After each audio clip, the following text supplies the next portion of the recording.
This video is part of an interlude in the propositional logic module for Foundations of Computer Science.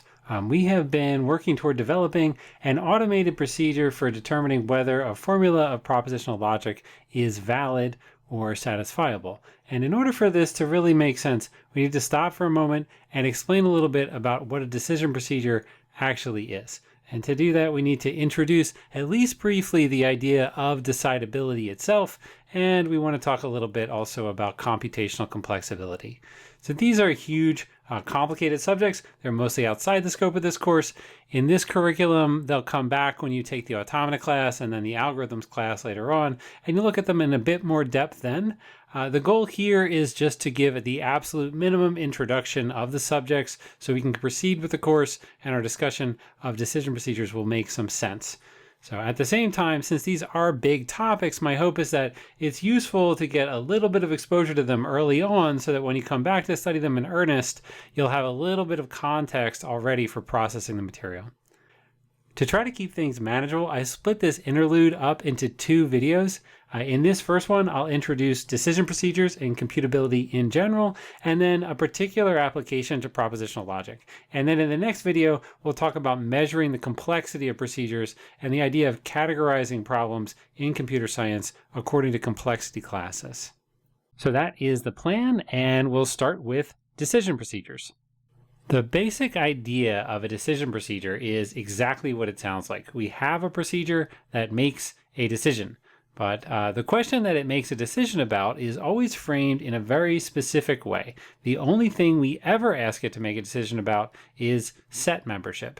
Is some element a member of some set or not? So more precisely, a decision procedure for a set A is a procedure that takes as input some element X and returns yes if and only if X is an element of A. It also returns no if and only if X is not an element of A. So that part is pretty straightforward. And if it is truly a decision procedure, then we always get an answer, either yes or no, for any input that we give it. The other term for this is an algorithm, and in common discourse, you hear about algorithms a lot. The word is often used loosely just to mean any set of instructions, but here we're using it in a special sense in which it is traditionally used in computer science. And in this sense, an algorithm is not something that can run forever. It always terminates, it always says yes or no, and in the context of this course, that's what we mean by an algorithm. When we use the words algorithm or decision procedure, these things mean the same thing. Now, in addition to decision procedures, we also have a concept of what's called a semi-decision procedure. This is a term that usually requires a little more explanation, if for no other reason than in typical conversational English, we don't usually talk about making semi-decisions about things. We talk about making decisions or not making decisions. So I think it's not immediately obvious what a semi-decision procedure means, and in this case, it's probably easier just to start with a formal definition and then work backwards from there. So a semi-decision procedure for a set A is a procedure that returns yes on the input X if and only if X is an A. So this first part is exactly like the first part of the definition for a decision procedure. And it returns no only if X is not an A. So the difference here is very subtle. We're missing this extra F. When we look at the definition of a decision procedure, we return no if and only if X is not an A, but here the first if is missing. We return no only if X is not an A. So in other words, if it says no, we know that's true. If it says X is not an A, then it's definitely the case that X is not an A. But there are cases where the answer is no and the procedure just won't tell us. In those cases, what it does instead is it just keeps running forever and it doesn't say anything. Generally, this is very inconvenient. What this means is if we're running a semi-decision procedure on some input X and it has not finished running yet, we don't know whether it's just taking a long time and it's eventually going to come back and say yes, or whether the answer is actually no, but it is never going to finish and tell us that. We'll come back to some concrete examples of this soon, so you can see what kind of problems we're actually talking about that we're trying to solve. But before we do that, we need to define two more terms that are closely related, and these are decidable and undecidable sets. Essentially, what we're doing here is just using the definitions of decision procedure and semi-decision procedure and sort of flipping them around to characterize the sets themselves that we're trying to make decisions about. So we say that a set is decidable if and only if there is a decision procedure for it. In other words, now that we've defined what a decision procedure is supposed to do, what we want to know is, does it exist for some particular set? Is this a possible thing to do? If it is, the set is called decidable. If not, it's undecidable. That means there is no way to write a procedure that always terminates and answers our yes or no question correctly. So as you might guess, since we defined a semi-decision procedure, there are also some sets that are semi-decidable. And analogously, that means there is a semi-decision procedure for those sets.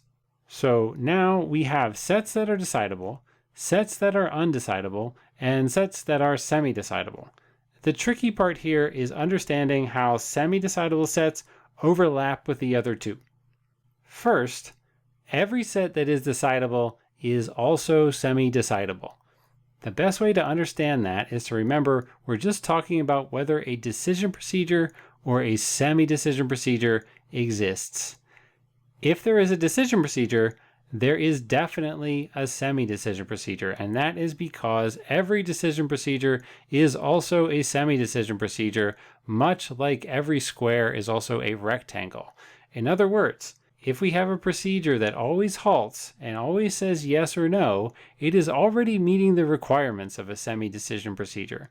Remember, a semi-decision procedure doesn't have to say no. It might run forever, but it's allowed to say no. It's not required to run forever. So every decision procedure is by definition a semi-decision procedure also. And that is why all decidable sets are also semi-decidable. But the converse is not true. Otherwise, there would be no difference between semi-decidable and decidable sets. And so there are some semi-decidable sets that are undecidable. I think the terminology is a little bit dizzying and it takes some getting used to, but the essence of the idea really is very intuitive. Informally, a way to think about it is that we can do more if we require less. If I require that your procedure be a decision procedure, I'm demanding a lot from it. I'm saying it must always return an answer.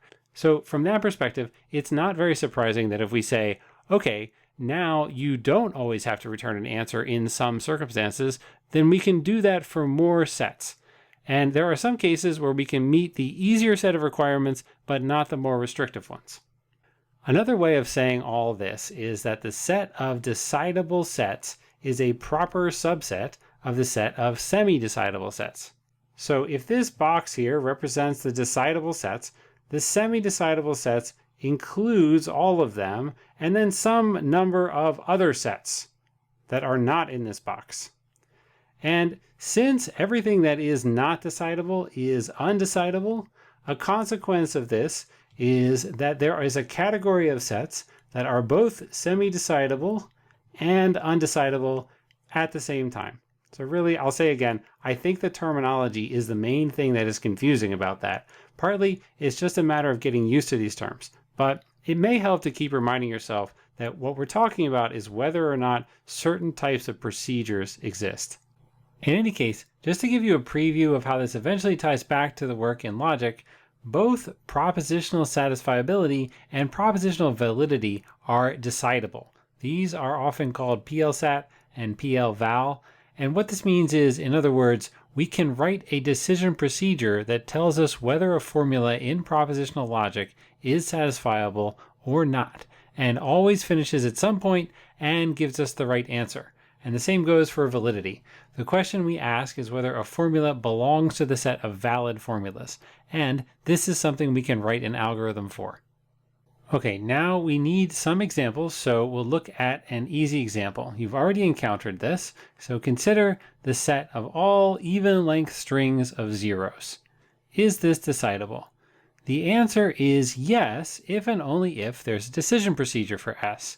That means if and only if there is an algorithm that takes some string x and says yes if x is in our set S, and know if it is not in the set S. So we've already seen a machine that does this. This is our DFA that takes strings and accepts them if and only if they are even length strings of zeros. To prove that this is a decision procedure, we have to show that it accepts all even length strings of zeros, obviously, and it rejects all other strings. It never gets stuck in an infinite loop and just doesn't answer. That last one happens to be impossible for a normal DFA. They always stop when they run out of symbols to eat or a little bit sooner. So this is one of the simplest decidable sets we could look at. It is also, as we said, a semi-decidable set, but it's very reasonable to wonder what kind of sets are semi-decidable but not decidable. The most famous example of these is the halting problem. In this case, our string is going to be a bit more complicated. We have to imagine that we have a string M that represents a well-formed computer program. As you know, it could simply be a string of zeros and ones, and in that case, it's probably a pretty long string, but it's still just a string. And formally, we can say it is an element of the set P, where P is the set of all such strings, the set of all well-formed programs. So that's our first string, M. And then we have another string, W. We say W is any possible string over some alphabet. And W is going to represent input to this program M. So now that we have these two strings, we create a pair, MW, and this itself is a new string that represents some well-formed program and some input. And now we create the language H, in other words, a set of strings H, where H is defined as all of the strings in sigma star that are of this form MW such that the program expressed by M eventually halts or terminates when it is run on the input W. Now, clearly, this is quite a bit more complicated than our previous sets of strings, but in a certain sense, it's just a set of strings. So if we are given a string, we can ask the question of whether it's in the set H. And if the answer is yes, it means the program M would not get stuck in an infinite loop if you ran it on the input W. Notice that this is a very practical question. There are many cases where I want to make sure my program doesn't get caught in a loop or doesn't run forever. And if I could do this automatically, I could remove a lot of bugs from my programs. And in fact, I can definitely write a procedure that always says yes if the answer is yes. In other words, it always says MW is a member of the set of programs that halt on input W if that is in fact true. The way that I do this is I use something called a universal Turing machine. What this machine can do is it can look at a string M that represents a well-formed program, and it can simulate what that program would do when given input W. This is something that should feel very familiar because this is what your personal computers and phones and everything are doing all the time. We don't even think about it. But back in the bad old days, you used to have a special separate machine for every task you wanted to accomplish. And now you do not. You just use one general purpose machine and you give it different programs, which are like descriptions of specialized machines. And your general purpose machine takes these descriptions of machines, the programs, as input and runs them. Or in other words, it simulates them. So we can take any program and simulate it on some input using a universal machine. And if it halts, then our procedure will notice that and return the answer, yes, this M halts on W. In essence, this is a very simple approach to answering the question of whether a program halts on some input W. We just try it and see. And if it works, we say yes. Unfortunately, the obvious flaw in this plan is that if M doesn't halt on W, we're going to be stuck waiting around forever for our procedure and we'll never return an answer. Now, you might try to improve this and say, to give some very simple example, that in addition to just running the program and waiting to see whether it finishes, I'm also going to check first and see whether I can see some obvious infinite loops or something. Does it have a wild true with no way to get out of it? Something like that. And I can check for some of these conditions, and if I see them, I can determine this program is not going to terminate. And then I can return the answer no. Unfortunately, there is no procedure that always correctly detects when a program is going to run forever. Alan Turing gave the first famous proof of this, and we won't do it in this video, but you will see it again in your automata theory course. If you're eager, there's also many discussions of it out on the web. The basic idea is that it is a proof by contradiction that shows that if such an algorithm were to exist, we could then use it to construct a program that it would itself be unable to make a correct decision about. In any case, since there is no such program, our procedure ends up being only a semi-decision procedure. It always says yes if the answer is yes. And if it says no, then the answer is definitely no. But we know there are cases where the answer is no, and the program will still just run forever and it won't tell you. And of course, the exact problem here is that we can never quite tell when our program is doing that. We don't know when it's planning to run forever or when it's about to come back with an answer.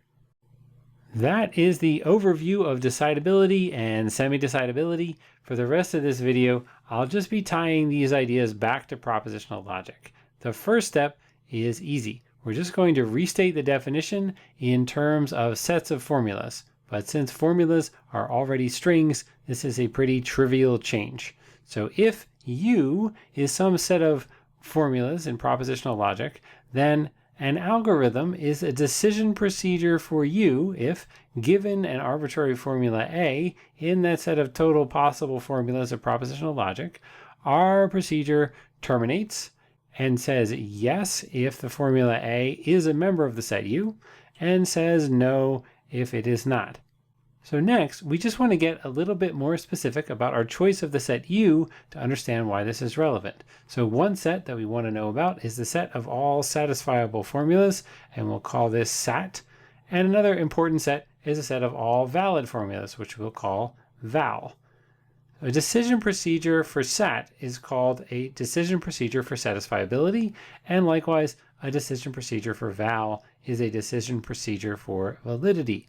Hopefully this part is pretty clear. We also want to talk about something called a refutation procedure. This is a kind of decision procedure that takes advantage of a fact we have already established in a previous theorem. Remember, a formula A is valid if and only if its negation is unsatisfiable, and A is satisfiable if and only if its negation is falsifiable. What this means is that if we have a decision procedure for satisfiability, we can also use it to decide validity. The way we do this is that we take our formula A that we want to know about and we negate it to get not A. Then we apply our decision procedure to not A to determine whether it is satisfiable. If it turns out that not A is unsatisfiable, then we know that our original formula was actually valid. This is called a refutation procedure. It's often a convenient way to go. For one thing, it's very easy to negate formulas. And another reason is that if we think our formula is probably not valid, we'll know that as soon as we find a satisfying model for its negation. All right, now that we've talked a lot in the abstract about theoretical decision procedures, an obvious question is, how do we know that they exist? And also, how do you write one? The easiest way to prove an algorithm exists for satisfiability or validity is to consider the brute force approach. This is the case where we just go through the entire truth table and we check every interpretation until we answer our question. So if we're trying to prove satisfiability, we could stop at the first row where the formula is true. If we're trying to prove validity, we would have to get all the way to the bottom, but we could give up at the first row that is false. The drawback of this is that it takes a really long time, but we know theoretically it will work. There are also more efficient alternatives, and these are what we're going to discuss in some detail after this 2-video interlude. To give you a little preview though, one of them is called propositional resolution, and the other one is called the Davis-Putnam-Loveland algorithm, which everyone refers to by the more manageable acronym DPLL. And this is a very nice method that happens to not only say yes or no, but actually also tell you the model if it finds one.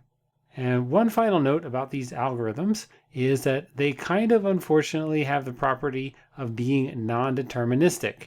I will define this in the next video, but what it means practically is that there is a bit of guessing required when we actually run them. So that is the end of our super mini introduction to decidability. I hope it was helpful. In the next video, we'll talk a little bit about computational complexity.